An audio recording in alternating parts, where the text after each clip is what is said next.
வைகுண்ட ஏகாதசி என்றாலே எல்லாருக்கும் ஞாபகம் வருவது ரத்தனாங்கி சமர்ப்பித்துக் கொள்ளுதல்.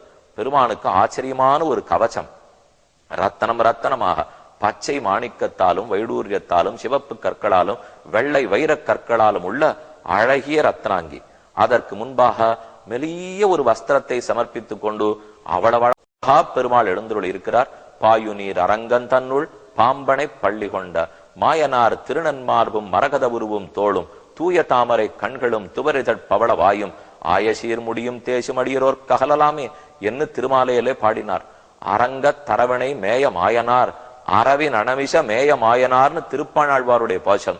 அப்படி ரத்னாங்கி சமர்ப்பித்துக் கொள்கிறார் உற்சவர். வைகுண்ட ஏகாதசி தொடக்கமாக மூலமூர்த்தி முத்தங்கி சமர்ப்பித்துக் கொள்கிறார். முத்தங்கின முத்தாலேயே செய்யப்பட்ட கவச்சம், முத்தாலேயே செய்யப்பட்ட கபாய், அதை சாத்தி கொண்டு மூலமூர்த்தி சேவை. வடநாட்டிலிருந்து எத்தனை பேர், லட்சக்கணக்கான மக்கள், தென்னாட்டிலிருந்து அனைவரும் மூலவர சேவித்தாத்தான் உயிர் தங்கும். ஆவியே அமுதே எந்தன் ஆறுயிர் அணைய எந்தாய் என்ன நமக்கு பிராணனாக ஆவியாக நாம் அனைத்துமாக பெரிய பெருமாள் மூலவருக்கிறார். உற்சவர் ரத்னாங்கியோடு விளங்குகிறார்.